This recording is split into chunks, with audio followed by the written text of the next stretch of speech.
এটা হচ্ছে the Arial legend. চট্টগ্রামের 3টা উঁচা বিল্ডিংয়ের মধ্যে একটা, 22 তলা বিল্ডিং, 20 তলা পর্যন্ত লিফট আছে।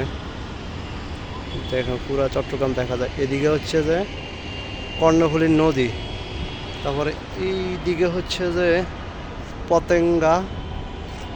এটা হচ্ছে যে মানে জিসির থেকে একটু সামনে, এটা হচ্ছে যে চট্টগ্রাম সিডিএ বিনিয়োগের উপরে ওভারব্রিজ যেটা আছে, চট্টগ্রাম এলিভেটেড এক্সপ্রেসওয়ে একটাই, এই যে এটা। আর একটু দেখাই, এটা হচ্ছে যে জিসি মোড়, চট্টগ্রাম জিসি মোড়। এই এলিভেটেড এক্সপ্রেসওয়েটা সরাসরি চট্টগ্রাম বিমানবন্দর বা পতেঙ্গা থেকে একদম চট্টগ্রাম শহরের সাথে কানেক্টেড। এদিকে হচ্ছে যে ওইটা হচ্ছে যে লালখান বাজার, এই লালখান বাজার এদিকে 2 নাম্বার গেট। এটাই চট্টগ্রাম শহর, এই শহর আর কি, চট্টগ্রামের শহর একটাই, এটুকুই শহর।